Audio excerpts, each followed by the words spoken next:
Hey guys, how's it going? Hope you're doing well. My name is Crown, and today I'm going to read you some very interesting stories that I hope that you're gonna love. And now, without further ado, let's go!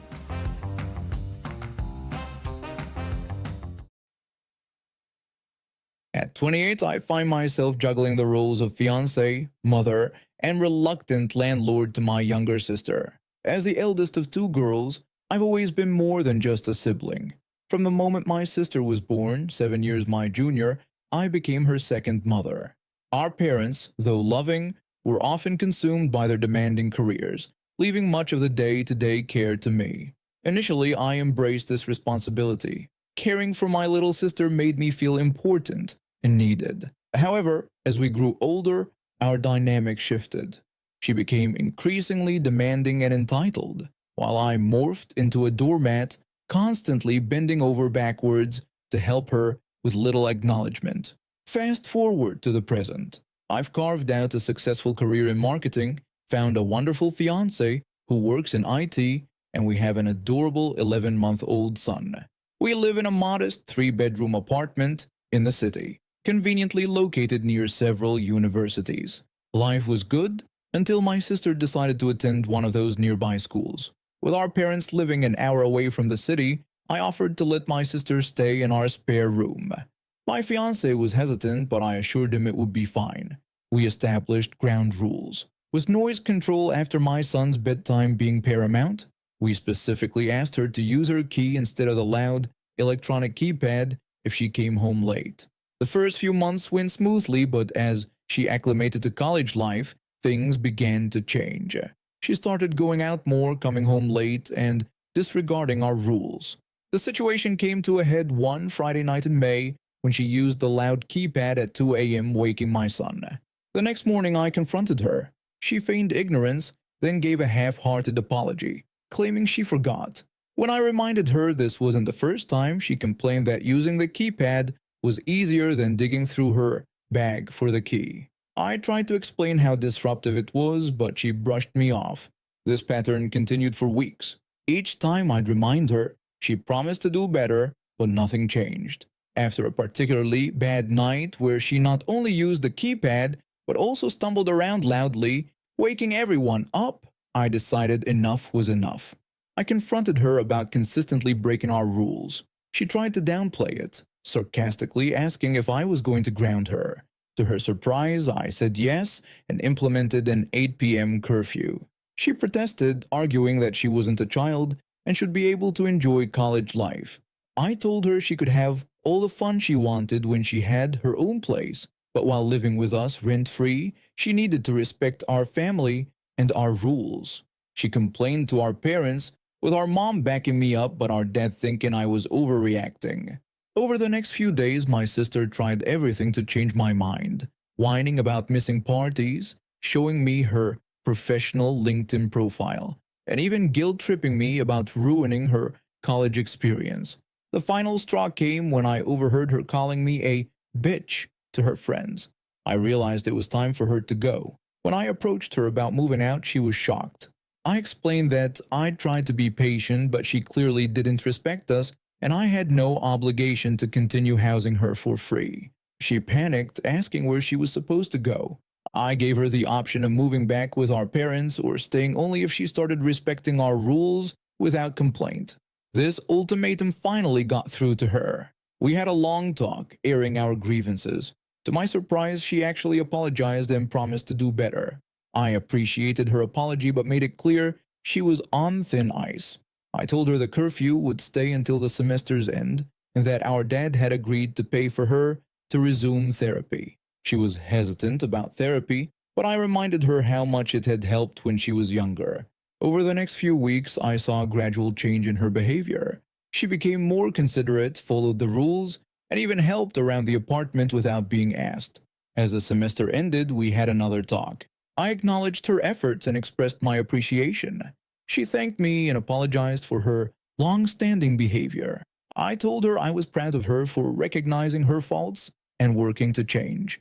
She asked if she could stay, and I agreed, reminding her that this was her last chance and that my priority had to be my son and fiancé. For now, I'm taking it one day at a time, celebrating the small victories, and looking forward to a future where we can support each other as true sisters should. So, a bit about me. I'm a Marine recently back from my third tour overseas. Combat had left its mark on me both physically and mentally. I was struggling to adjust to civilian life, dealing with PTSD, and finding comfort in the little things. One of those comforts? Waffles from this small diner near my apartment. Every Sunday morning I'd head there for a stack of their amazing Belgian waffles.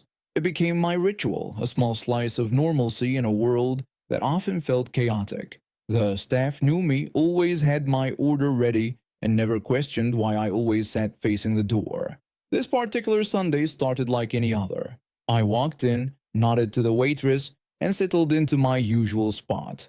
The smell of coffee and syrup filled the air, and for a moment, everything felt right. That's when he walked in. This guy strutted into the diner like he owned the place. Designer clothes, slicked back hair, and an attitude that screamed, "I'm better than all of you."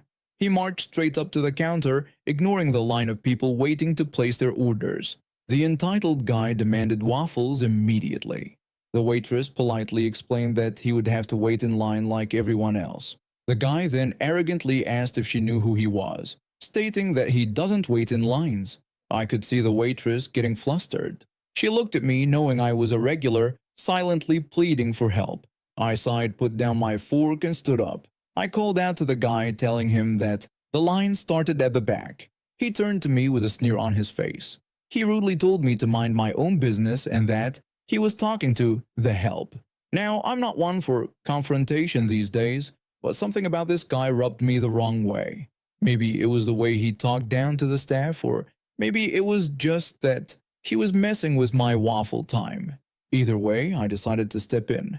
I calmly explained to him that we were all there for waffles and suggested he wait his turn like everyone else.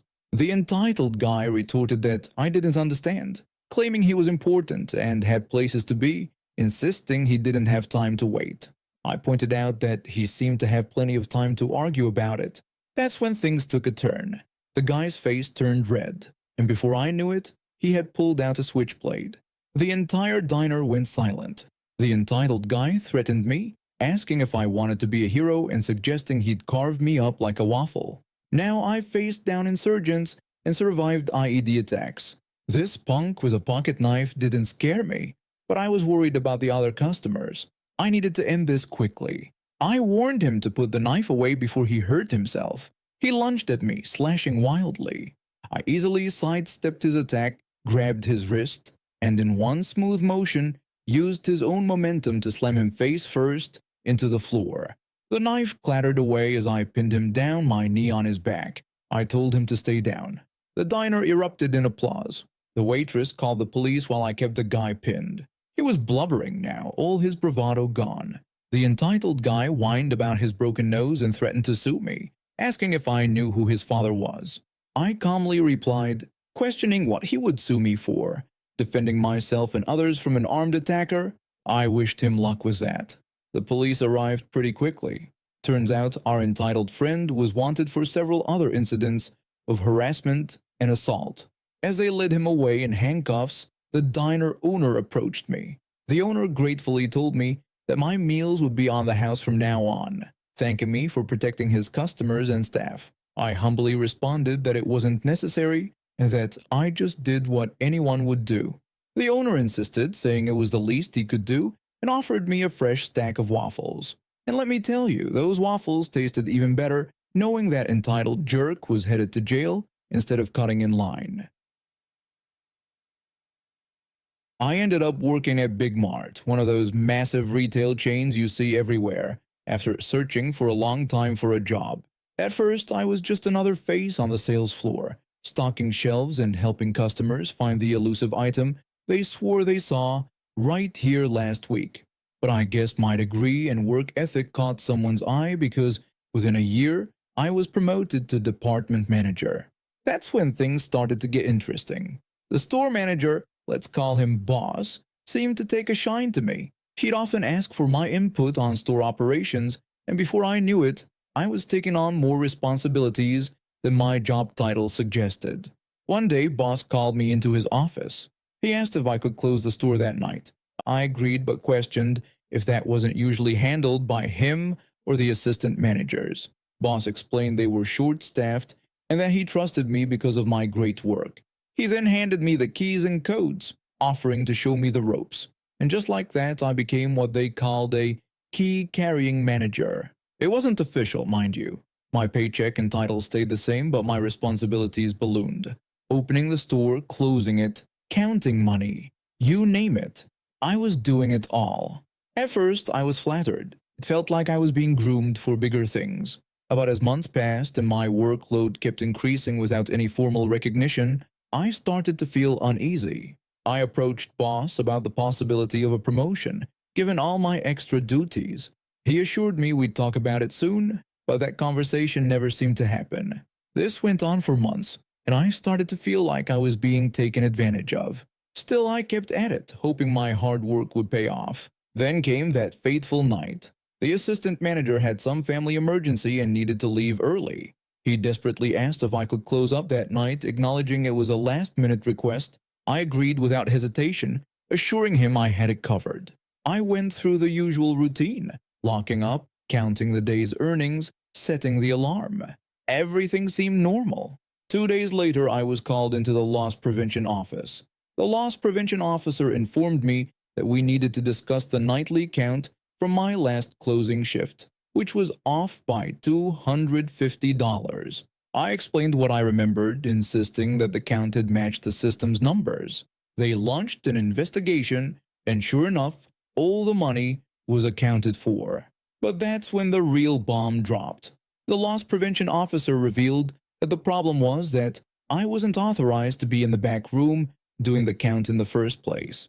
I protested, explaining that I've been doing this for months with boss's approval. The officer coldly said rules were rules, and it didn't matter what boss had said. Just like that, I was fired. Boss and the assistant manager got a slap on the wrist, but I was shown the door. They rushed me to my locker and practically shoved me out of the building. It wasn't until I got home that I realized something. I still had the store keys and all the security codes. A week passed before my phone started ringing. Boss called, awkwardly asking for the keys and codes back.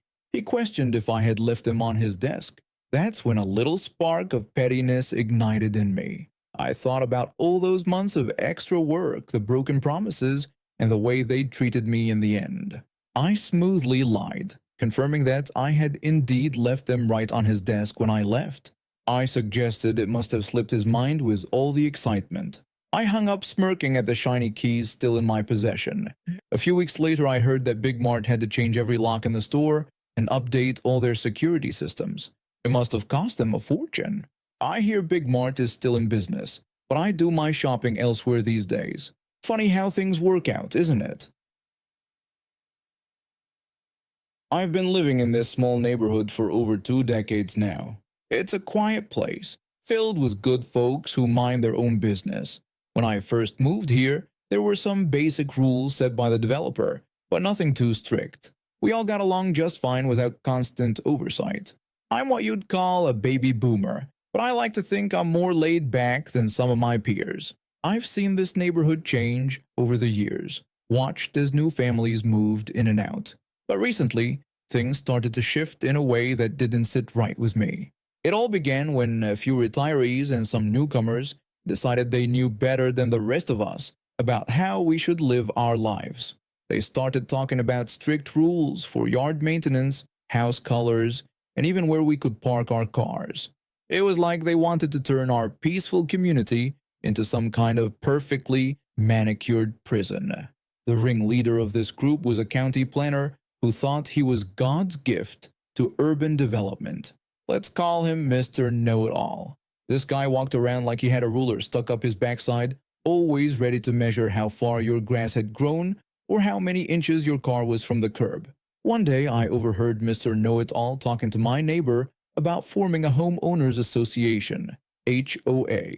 Now, I'd heard horror stories about HOAs from friends in other neighborhoods, and I knew we didn't need that kind of trouble here. I decided to confront him about it.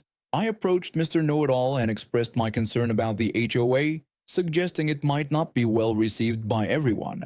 Mr. Know-It-All responded with a smug grin, claiming it was too late and that they had already drawn up the plans. He then gestured to my neighbor, who I'll call Mr. Republican, introducing him as their lawyer. This caught me off guard because just last week, Mr. Republican was going on and on about how the government was too big and didn't represent the people.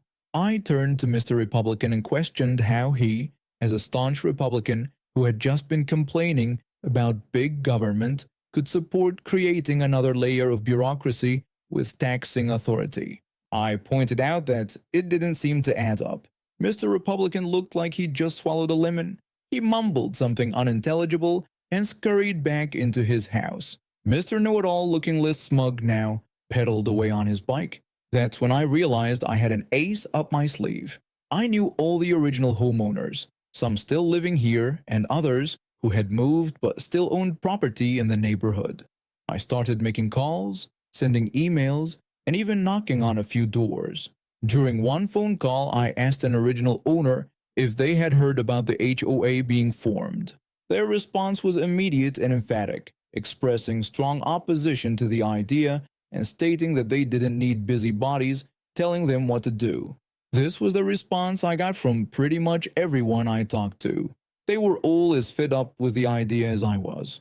I informed them that Mr. Know-It-All would be reaching out to them about the HOA and we needed to stand united against it. Over the next few weeks, Mr. Know-It-All made his rounds, trying to sell everyone on his grand vision for our neighborhood. But thanks to our little network, he was met with a wall of resistance at every turn. One original owner bluntly told Mr. Know-It-All that they had been doing just fine without an HOA for years and suggested he take his rule book elsewhere. Another resident simply slammed the door in his face, expressing their lack of interest and telling him to bother someone else. It was beautiful to watch. Mr. Know-It-All's face got redder with each rejection. His dreams of power were crumbling before his eyes. The final nail in the coffin came during a community meeting he tried to organize. He stood at the front of the room, ready to present his HOA proposal, but the room was filled with angry faces. I stood up and addressed the room, saying that I believed I spoke for everyone when I said we weren't interested in the HOA and that we liked our neighborhood just the way it was. The room erupted in agreement. People started sharing stories of HOA nightmares they'd heard from friends and family. Mr. Know-It-All's face went from red to pale as he realized his grand plan was falling apart. Mr. Know-It-All tried to argue, sputtering about the need for structure, rules, and order. But another resident quickly shut him down, pointing out that we already had rules. They were called being a decent neighbor and minding your own business. The meeting ended with Mr. Know-It-All storming out, his little folder of HOA plans clutched tightly to his chest. Within a month, he had put his house up for sale and moved away. I can't help but smile thinking about how we dodged that HOA bullet. And now we have reached the end of today's stories. Thank you for watching, and see you next time.